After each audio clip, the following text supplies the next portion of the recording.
Alors, c'est quoi ce dépannage là? Éclairage extérieur, cuisine, PCC salon. Ah, et bien sûr, là, ça va tenir. Ah non, c'est carrément... Ah ouais, carrément. Il est où le disjoncteur général? Ah ouais, ça a tout fait sauter, genre. Wow, délire. On pense bien, général a sauté, je sais pas où je suis, je sais pas où c'est. La misère, la misère. Oh, me dis pas qu'il est en dehors de la baraque. Tu t'es cogné. Ah, qu'est-ce qu'on rigole. Disjoncté. Et salut les disjonctés, c'était nouveau sur la chaîne, n'hésite pas à liker, t'abonner, partager. Je vous fais une petite vidéo qui n'était pas prévue au programme parce que j'ai été en vacances et je pensais vraiment pas faire de vidéo à la base, mais j'avais ce petit contenu qui traînait dans le téléphone sur un dépannage. Comme on a pu voir sur le tableau avant, tout a sauté, je suis en train de chercher où est le général, donc je me rends compte que ça va, le portail s'ouvre encore. Donc il doit y avoir un autre tableau électrique quelque part que je suis en train de chercher un peu partout. On a trouvé. Déjà, c'est quoi ce délire là? C'est quoi cet interdifférentiel qui fait départ maison quoi? Ça va être chiant s'il faut faire des allers-retours à chaque fois que ça saute. Donc là, on a trouvé le tableau qui était dans la dépendance qui alimente le tableau de la petite maisonnette. Hein. C'est une maison secondaire de vacances. Et le client au téléphone m'avait bien dit que ce circuit faisait tout sauter. Donc c'est un circuit lumière, plutôt lumière extérieure, hein, un peu comme d'habitude. Hein, les pannes sur l'extérieur, on a l'habitude. Donc je commence par enlever le capot de tableau pour regarder sous mon disjoncteur. Je vois bien que j'ai deux neutres et deux phases. Donc deux départs différents. Il va falloir trouver lequel est en cause. Parce que moi, actuellement, je connais pas grand-chose de l'installation. C'est la toute première fois que je viens ici, donc je chope le VAT, le testeur, déjà petite VAT pour voir que ça a bien tout coupé, hein. Je vais pas faire toutes les bornes, mais je fais on va dire les bornes principales, au niveau du sectionneur principal, au-dessus du diff et au-dessus de mon disjoncteur concerné, c'est bon, il n'y a plus du tout de courant. Je commence tout de suite déjà par débrancher les deux fils du dessous de mon disjoncteur, là, pour pouvoir sortir donc les deux phases et après sortir les deux neutres, pour pouvoir commencer à utiliser un peu le testeur. Là, je vais simplement me mettre en ohmmètre, et je vais essayer de me mettre entre neutre et phase pour trouver n'importe quelle valeur, peu importe, pour essayer de retrouver quel neutre va avec quelle phase, mais en fait bah chaque fois j'ai 0L, donc là à ce moment là je comprends pas trop pourquoi. Alors effectivement j'aurais peut-être dû le faire au mégomètre, mais la plupart du temps le testeur il te dit s'il y a une résistance entre les deux, donc là j'ai appuyé sur tous les inters. Oh bah, GG l'inter du circuit concerné pour voir si justement je récupérais pas une valeur, parce que peut-être que tous les interrupteurs étaient en position ouverte et donc aucune continuité se faisait entre neutre et phase. Mais même pas, ça n'a rien changé. Là, j'ai découvert ça, là, tu vois, en faisant mes petites recherches. Donc là, t'as vu la tronche de la boîte extérieure.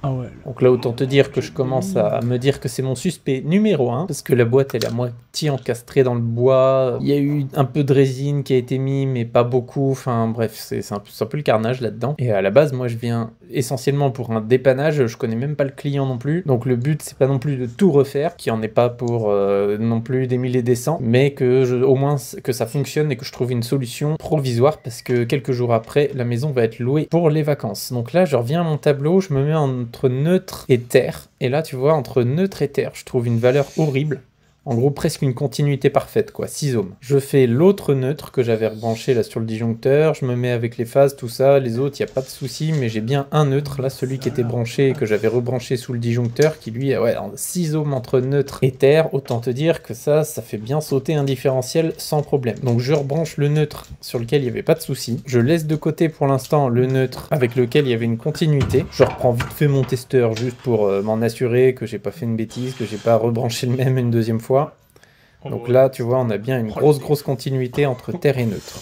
Et rien entre les autres. Donc là, on peut relever ça, Et je retourne vers le différentiel principal. Oh! Sérieusement? Sauf que ça continue à sauter, donc tu vois, au niveau de la phase, je sais pas, il y a un truc qui est bizarre. Il va falloir que je trouve la phase qui fait partie donc de ce circuit, hein, qui va avec ce même neutre. Là, je vais pas me prendre la tête, je vais faire la technique un peu, on va dire bourrin, quoi. Tu vois, genre, je débranche les deux phases, je rebranche une seule des deux, et après, je vais pouvoir remonter le courant et voir si ça fait sauter ou pas. Donc bah c'était pas la bonne phase, donc allez je redébranche cette phase là, et là je vais pouvoir mettre l'autre à la place. Comme ça je vais avoir mes deux fils neutres et phase de mon circuit qui me mettent le bazar, qui seront débranchés. Et voilà, là ça tient, je vais quand même aller vérifier, enfin remonter aussi le différentiel à l'autre bout, parce que normalement il devrait pas y avoir deux différentiels, ça fait redondance. Et là, voilà, tout est nickel, là ça tient, j'ai du courant. Voilà, là c'est bon, donc là c'est mon circuit qui va pas bien.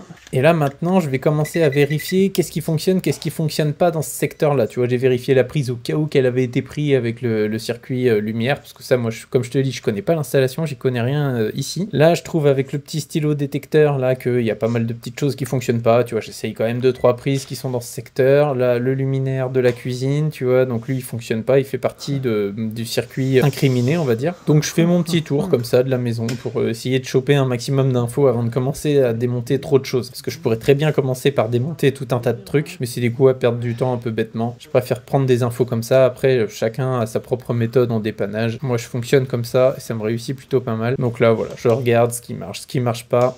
Et là, je m'aperçois qu'il va y avoir un deuxième dépannage qui n'était pas prévu parce que ça se voit pas à la vidéo, mais le télérupteur, là, le bouton poussoir sur lequel j'ai appuyé fait clignoter les lumières extérieures au lieu de les allumer. C'était un télérupteur, mais j'ai vu qu'il déconnait, donc on verra ça plutôt à la fin de la vidéo. Là, je commence à démonter le petit bloc, tu vois, ça c'est l'interrupteur des allumages extérieurs pour regarder un peu, et je vois que c'est sacrément le bordel. Dans attention, mais oh la gueule.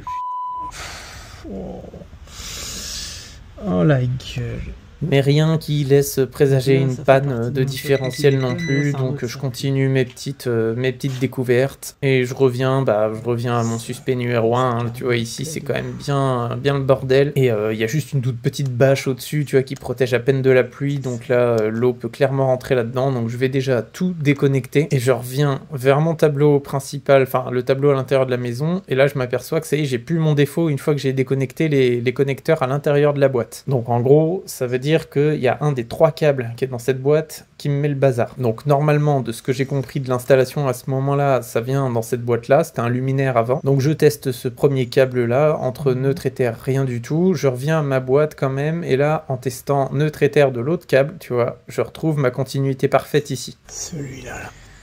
Donc ça, en fait, c'est le câble de l'autre luminaire qui est derrière moi. Je suis venu le tester dans la boîte directement au lieu d'aller le tester au luminaire. Là, je vais écarter le câble, donc le câble qui a un gros défaut, hein, tu vois, entre neutre et terre, on a une continuité parfaite. Je reconnecte l'autre, celui qui a pas de défaut, qu'on a vu dans la boîte carrée juste avant, avec le fil de l'installation rigide, quoi, en fait, celui qui repart au niveau de mon tableau, enfin au niveau de l'interrupteur. Et là, je vais aller rebrancher, tu vois, le neutre et la phase que j'avais déjà débranché au 10 ampères, puisque je viens d'isoler le câble qui avait un défaut. Comme ça, ça va me permettre de savoir tout de suite s'il n'y a pas d'autres défauts sur cette ligne-là. Normalement, il ne devrait pas y en avoir, vu que le défaut avait disparu au testeur. Là, tu vois, je relève, tout est nickel. Et là, vraiment, ils avaient peur de rien, tu vois, c'était déjà comme ça sans connecteur, il y avait du courant dans cette boîte carrée, là, sans protection, sans rien. Enfin bref, mais voilà, tu vois que là, ça y est, c'était bien notre allumage ici qui mettait le bordel. Donc là, déjà, la panne est isolée, mais comme je t'ai dit, ça va être loué quelques jours après, donc tu vois, ce câble-là, là, qui est vraiment mort, en fait, moi, je vais le remplacer plus ou moins provisoirement. Avant, je vais juste vérifier un truc aussi, je coupe tous les différentiels, et ce fameux télérupteur qui fonctionne mal, là, sur l'extérieur, on ne voit vraiment pas à la vidéo, parce que ça flash à peine, ça allume la lampe une demi-seconde et t'entends le vieux bruit là. En fait, ces 3 boutons poussoirs là allument donc le télérupteur qui est dans l'espèce de petite dépendance, ou plutôt petite buanderie, mais en fait en gros le télérupteur est complètement HS, et tu verras à la fin de la vidéo pourquoi. C'est un truc tout con, mais on va aussi le remplacer. Si j'ai vérifié ça avant, c'est que souvent quand t'as des boutons poussoirs comme ça éparpillés aux 4 coins du terrain, tu peux avoir des mélanges de neutres, des mélanges de circuits différents qui peuvent faire sauter les différentiels. Donc je voulais juste voir si c'était le télérupteur qui était mort ou pas, mais bref. Là, c'est bon, donc j'ai récupéré, je vérifie en fait que j'ai bien récupéré du courant partout, sur tout ce qui fonctionnait pas avant, je vérifie aussi que tout fonctionne bien quand même. Je vais passer un petit câble comme ça, là, vite fait, un 3G, un 5 sur l'espèce de petite poutre. Je mets un petit coup de watt élec dans la boîte pour éviter qu'il y ait de l'humidité qui s'y dépose. Là, j'ai mis un petit câble en provisoire, ça c'est vu avec le client, il était complètement d'accord. C'était la solution pas chère pour lui, rapide, efficace, qui est au moins de la lumière pour le week-end qui arrivait, quoi.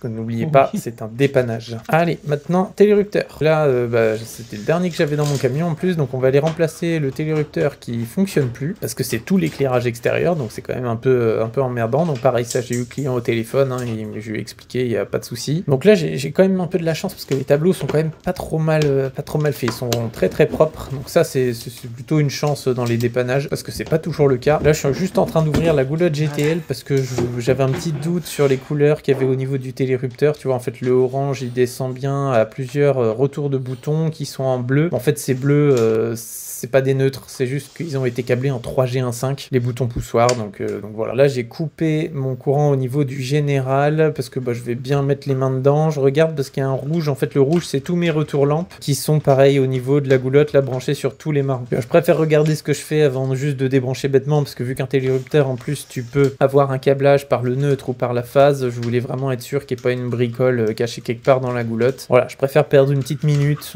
et être sûr de ce que je suis en train de brancher, tout simplement. Moi, j'ai cette manie-là de toujours vouloir savoir à tout prix ce que je fais, alors que là, clairement, j'aurais pu tout débrancher, mettre du fil par fil sur le télérupteur, mais je sais pas. Comme je dis souvent, je suis comme Saint Thomas, je crois que ce que je vois.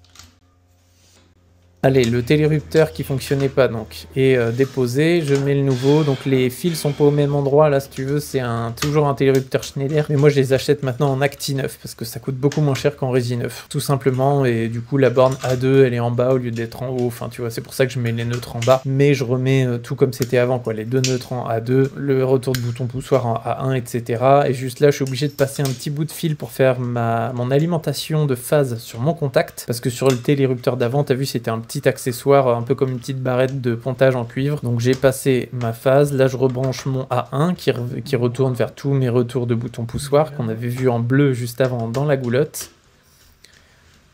Comme ça, j'ai branché les deux bornes du haut. Là, je viens rebrancher toutes mes lampes, donc sur la deuxième partie du contact, hein, sur la borne 2 du contact normalement ouvert du télérupteur.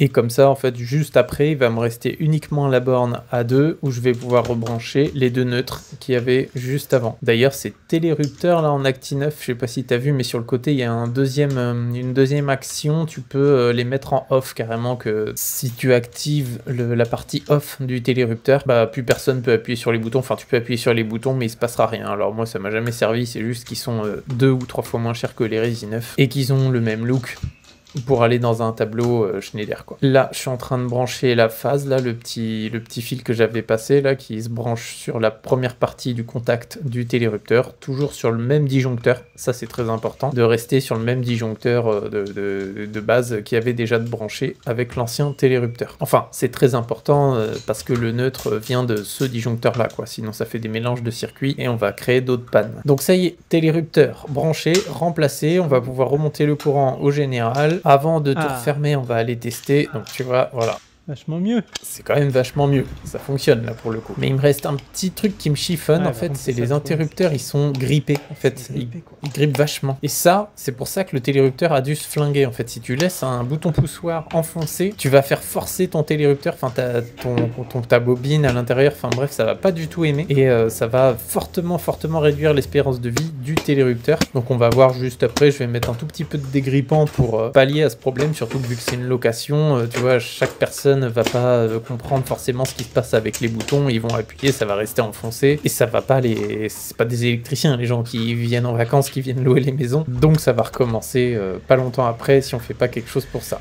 Ah, tiens, du bordel, tiens, mange. Toi aussi tu manges du bordel? Bah oui, vas-y, écrase mon VAT. Tu te rends compte du temps qu'il m'a fallu pour avoir ce VAT?